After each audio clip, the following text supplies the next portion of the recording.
The following program deals with controversial subjects. The theories expressed are not the only possible interpretation. The viewer is invited to make a judgment based on all available information. Tonight, on Sightings, a satanic deliverance gets out of control. She began to punch, to kick, to bite. And leaves this woman maimed. Was it the exorcist or the demon himself? And 100 years ago, Lizzie Borden was acquitted of the brutal axe murders of her parents. Now a forensic expert and a psychic uncovered gruesome new evidence.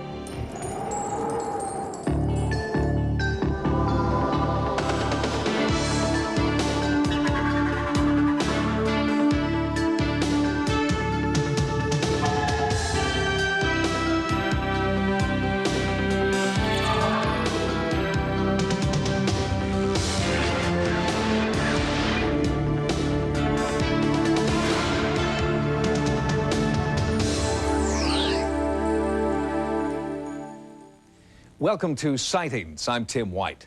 Folklore has it that Lizzie Borden, who was acquitted of killing her parents with an axe, literally got away with murder. Well, now on the 100th anniversary of the killings, a Sightings investigation reopens the case. Working with forensic technology and a psychic investigator, Sightings has found important new information that challenges the legend of Lizzie Borden.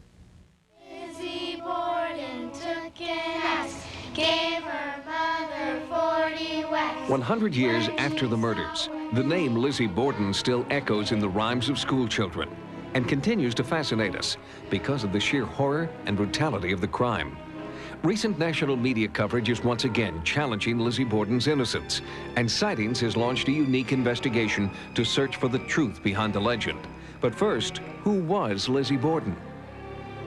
Lizzie Andrew Borden was born and raised in Fall River, Massachusetts, the youngest child of an extremely wealthy family. Unmarried at age 32, Lizzie still lived with her parents at the time of their brutal murder. There were between 19 and 23 axe blows put into the stepmother's head and 11 into the father's head. This is a pretty savage killing. Although a great deal of evidence pointed to Lizzie Borden as the murderer, she was found not guilty of the crime. But to this day, 100 years after the murders, most people believe Lizzie Borden was guilty of butchering her parents in cold blood, and that her stepmother was her first victim. Those blows were continually delivered, and she must have enjoyed it. She obliterated the woman. She took her face off the planet. What would lead someone to commit such a brutal, bloody crime?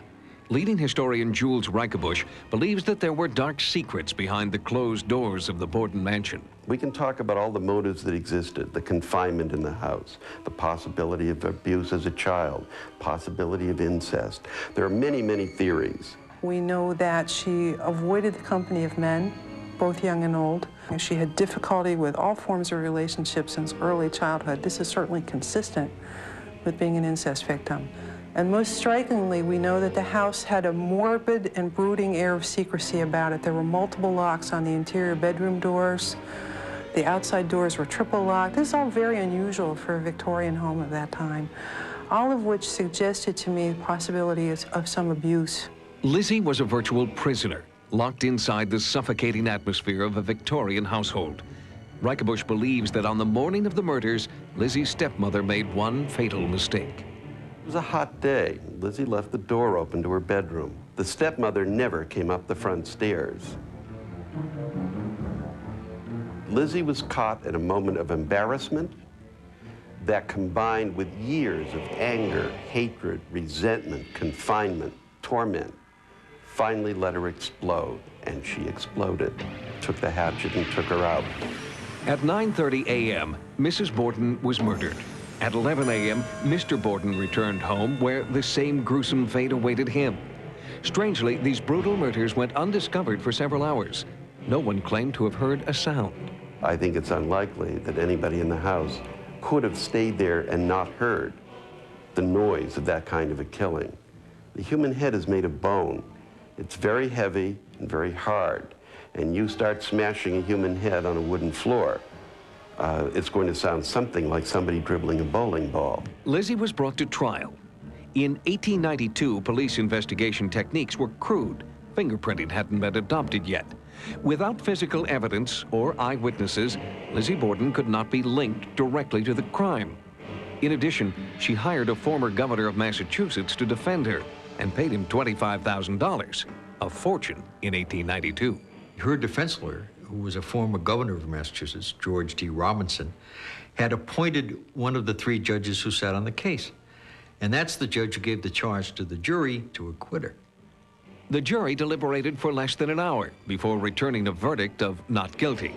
Townspeople were outraged and brought charges that important, damning information had been suppressed. A pharmacist who refused to sell Lizzie a package of poison the day before the murders was never called to the witness stand. I think if she were prosecuted for it today, and the pharmacist's evidence came in, and the inferences about her time in the critical hour and a half between the 2 deaths were drawn properly from what we did know, that would have been sufficient, would be sufficient. I think she'd be convicted today. The grisly Borton murders put Fall River on the map, but people here were eager to suppress the town's dubious distinction. My mother-in-law was a character witness for Lizzie at the trial. Lizzie Borden was mentioned only once when I was in her presence. She looked me straight in the eye. Lizzie Borden was tried and she was acquitted. Now, you know perfectly well, we don't talk about that anymore. But the legend has refused to die, so we asked psychic Dale Shear and forensic scientist Dr. James Stars to bring their considerable talents to Fall River for this investigation. They're 2 experts with very different ideas about what happened here a century ago. Shear has worked with law enforcement agencies worldwide as a psychic detective. Stars, a professor of forensic science at George Washington University, is one of a growing number of graveyard detectives using a controversial new radar probe that can record images inside graves. Dr. Stars hopes his probe of the Borden graves will provide enough new information to convince authorities to exhume the bodies. The centerpiece of the prosecution's case was that the deaths were separated by an hour and a half or more. That would therefore remove the possibility of any stranger having been on the premises, killed one, and then lingered, waiting for the other one to come on the scene. But the method of determining the time of death that they used was complete scientific balderdash. Shear tries to pick up psychic images from personal objects. At the Fall River Historical Museum, we ask her to touch the victim's hair. The energy around this hair is incredible. I'm going to try to draw visual pictures of what I see in the past. There's a woman on a bed. She looks up. She sees someone, oh my God, over her. She sees somebody. It's a woman. She sees an axe coming at her. This man was not sleeping. He was knocked unconscious with the axe. Oh my God, she comes in. She comes in and she's going to kill him. She hates him. It's often been said that Andrew Borden was killed while sleeping. Well, suppose we look at his body and we find that he's got defense wounds in his arms, indicating that he threw his arms up to protect himself. Then he wasn't sleeping, was he? There's no death on this hatchet. There is death, but it's more like chicken, birds. It's not people. I've looked at the hatchet that the prosecution introduced at the trial as being the murder weapon, and that murder weapon, in my view, would not have been sufficient to inflict the wounds in the skulls of her parents that were testified to at the trial. If this hatchet is not the weapon used to butcher Lizzie's parents, then what did shatter their skulls? Shear believes that the real murder weapon is still hidden in the Borden home, but the present owner of the home refuses to allow anyone inside. There's something hidden still in this attic. There is some murder weapon. There is something else used other than what has ever been found. We did talk to Ed Thiebaud, lifelong resident and local historian, who had been allowed to search inside the attic on a rare visit to the Borden home 10 years ago. Had I been alone, I never would have stayed more than 2 seconds. But someone was with me. I think I did stay about a minute and a half, but I just didn't want to be there alone. There was something eerie about it, something that gave me a funny feeling.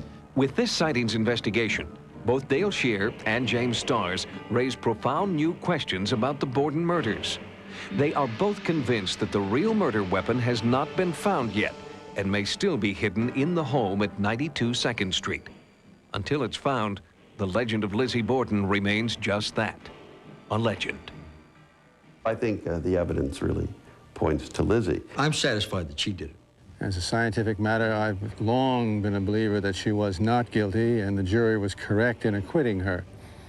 But I'd like to see some hard scientific evidence to back that up, and I think we can get it right here. I'm convinced Lizzie Borden did it. It was Lizzie Borden who killed her mother and father. Whether she did or she didn't, the murder of Lizzie Borden's parents set her free. Soon after the acquittal, Lizzie inherited her father's considerable fortune. She bought this mansion in Fall River and lived here for the next 35 years until her death in 1927. She was laid to rest alongside Andrew and Abby Borden, the parents whose murder remains unsolved to this day. Coming up, a satanic deliverance leaves a woman maimed. She began to punch, to kick, to bite. Was it the exorcist or the demon himself? The Exorcist was one of the most disturbing films ever to come out of Hollywood. The story of an innocent young girl transformed by demonic possession set a standard for fictional horror. But for some, the real-life exorcisms going on today at one Chicago church are more disturbing than any movie. The rite of exorcism has been part of the Catholic Church for nearly 2,000 years, but it is not strictly a Catholic practice. Other faiths also perform exorcism and call it by a different name: deliverance. Last year alone, more than 10,000 deliverances were performed throughout the United States. I think one of the most interesting phenomenon we see in this whole area today is that of demonic possession. Some people will say it can't happen, but all you need to do is be present when there has been one, and you'll never deny it again. I felt they were going to kill me. I felt they were going to finish me off. And at that time, I just said, Lord, it's in your hands. You are unclean, and she has been cleansed by the blood of Jesus. Look at me. The pastor started praying for me, and he was using the name of Jesus. You have no power. The Lord Jesus in his eyes. Sometimes when I lay down at night, I'd see like these really scary faces when I shut my eyes and be looking right at me. These ghostly faces with fangs and like blood on the teeth looking at me. Julie Gibson didn't understand why she had so much rage and anger inside her. She tried traditional counseling without success. And finally, on the brink of suicide, she brought her problems to her pastor, Jim Hurlis. He performed a deliverance that lasted several hours. Hurlis was attempting to free Julie from what he believed were powerful demons. Here, we see exclusive footage of part of Julie's deliverance, which she claims freed her from demonic possession and changed her life. Shut up. Look at me. Yes. Look at me. Look at me. In the name of Jesus, stop this. I command you. Oh, I don't like that. Father, let your light shine forth in Jesus' holy name. Yes. Father, I loose your power. At his Fox River Christianity Center, Jim Hurlis is assisted during each deliverance by members of his growing congregation. But not all deliverances have been as successful as Julie Gibson's. In August of 1992, his church in Fox Lake, Illinois, a suburb of Chicago, came under fire because self-proclaimed minister Jim Hurlis performed one deliverance he admits got out of control. In this specific incident that I was involved in recently, I did not recognize my limitations soon enough. And as I became more tired, this demonic force became stronger in this woman. On the night of August 14th, 1992, after 4 days of fasting and prayer, a distraught church member, Sandy Mays, turned to Jim Hurlis. He concluded that Sandy was the victim of a demonic possession and a deliverance was called for. At this point, I was laying on the floor and I heard somebody say, "The enemy's coming." I felt like God was speaking to me, "You're not going to get hurt, just do what I tell you." I felt something or somebody grab my arm and tie it. It took over her mind. She tried to hurt me. She began to punch, to kick, to bite. And at the time, my main concern was for her safety. I heard the pounding. I reached up and I felt the nail in the floor. They had nailed me to a floor. I was not ready for the strength and the trickery of the demonic forces that I was confronted with. My chest was in severe pain, and I thought, am I having a heart attack? In a panic, Hurlis and his assistants left Sandy alone in the house. 24 hours passed before she could break free and escape wearing only her underwear. According to the initial officers who were on the scene there, that she was in an incoherent state, extremely emotional. She was claiming to be the Antichrist. I was running up the street. I seen a car coming, and I was scared. I didn't want anybody to see me running down the road. Next thing I know, the police are there, and they're looking at me, and they're saying, what happened to you? And I said, I got beat up by demons. Sandy was taken to a mental hospital for observation. Doctors discovered extensive bruises and contusions, but Sandy insisted no person had hurt her and refused to press charges. At the time, Mike, I felt we were beating up on the devil's head, and he got mad, and he sent in reinforcements, and he decided to beat up on me. At one point, towards the end of this deliverance, I basically gave up.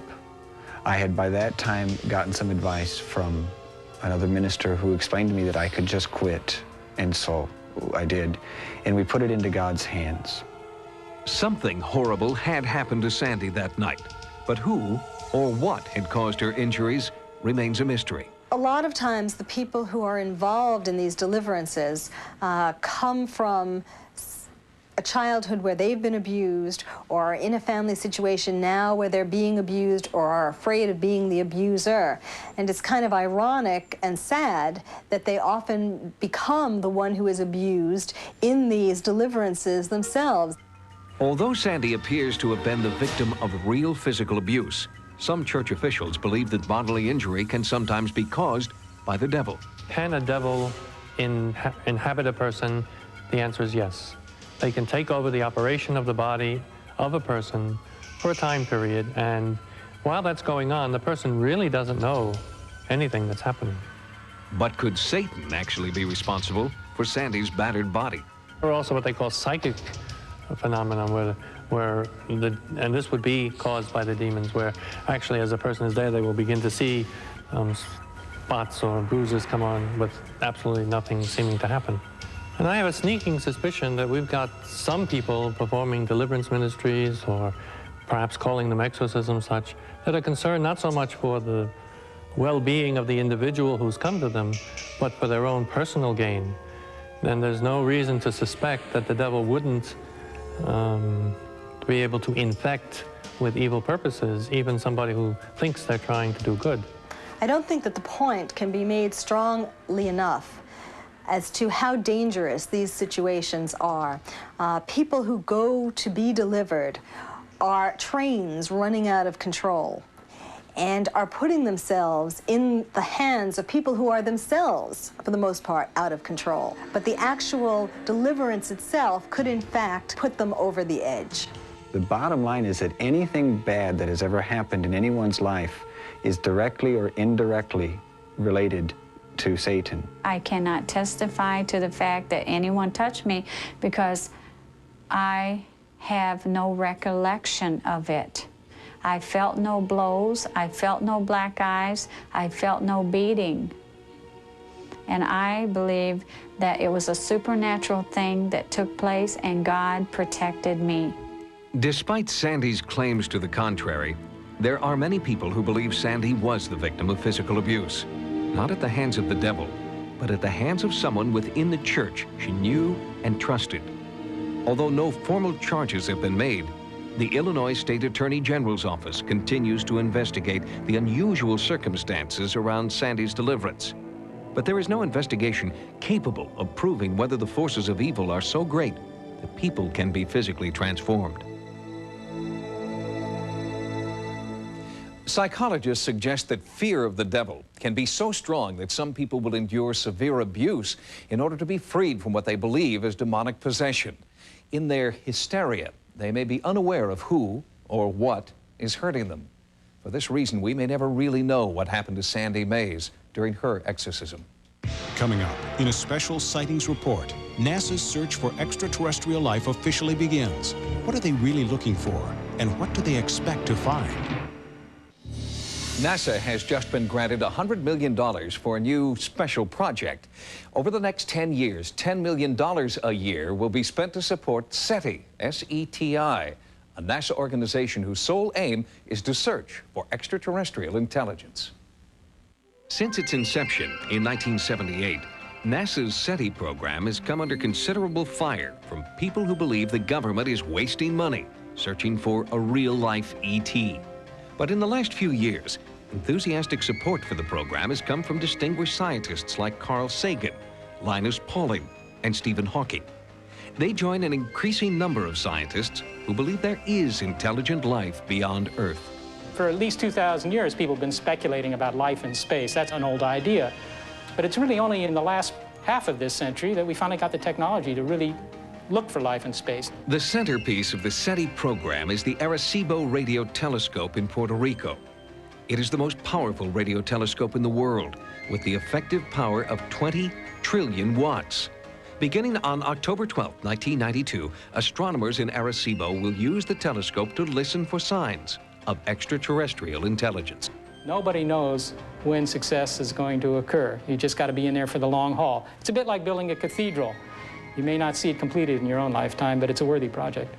Sightings will travel to Puerto Rico and record the historic moment when the Arecibo telescope is turned on and SETI's search begins. If you've recorded what you believe to be a UFO, or if you've had an encounter with the paranormal, our Sightings investigative team wants to know. To report your sighting, call 1-900-740-SIGHT. That's 1-900-740-SITE. Each call 75 cents a minute. Average call lasts 2 minutes, and you must be 18 years or older. Again, to report your paranormal experiences, call the Sightings hotline at 1-900-740-7483. On the next Sightings, in 1965, an unidentified flying object crashed in this Pennsylvania town. Many still claim it was an alien spacecraft. There is documentation that proved once and for all UFOs are real. On the next Sightings. Join us next time for new investigations into the unexplained. For Sightings, I'm Tim White. Good night. Coming up next, Fox's Friday Night Search Party continues with an all-new episode of Likely Suspects. And tomorrow, check out the new comedy that critics are calling wildly funny. In the tradition of In Living Color comes The Edge, tomorrow night.